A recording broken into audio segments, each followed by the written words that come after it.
Milton, saíste do banco para fazer o primeiro gol do Pai Pires, mas depois a equipa não conseguiu aguentar a vantagem. Como é que viste este jogo?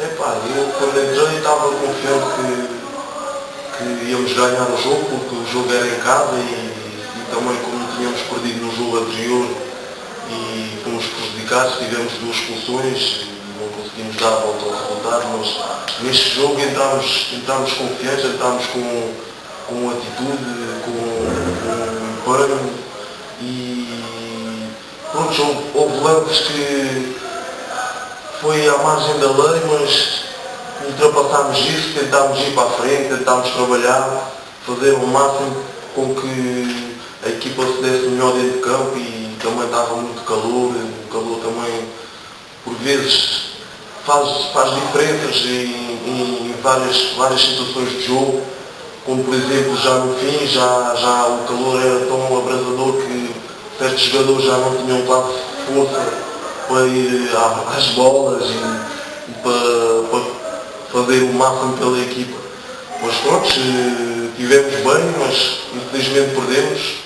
Tivemos ali algumas falhas que ditaram o jogo e que fez com que o resultado ficasse 3-2 nesse caso.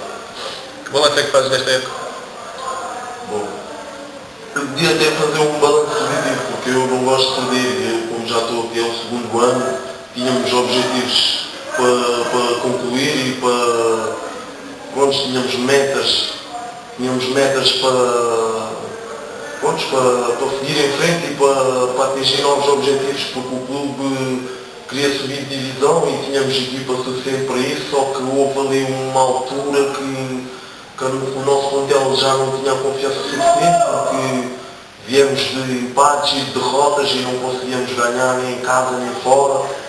Fizemos uma boa primeira volta, que ficámos entre os três primeiros, bons resultados em casa, tínhamos uma boa defesa, o ataque também era bom, mas mantemos sempre uma boa defesa, uma defesa de coesa, mas depois o que ditou foi a segunda volta, que era a mais importante, que pronto, a equipa já não teve tanto pulmão, como se costuma dizer, não teve aquela vontade que tínhamos no princípio e também houve muitas alterações e lesões e isso ditou a época inteira. Mas pronto, o balanço que eu faço, o meu balanço, pronto, foi uma época boa para as condições que nos foi dado e para aquilo que eu avaliei, do princípio ao fim. Eu acho que o quinto lugar era merecedor para o Pai Pires.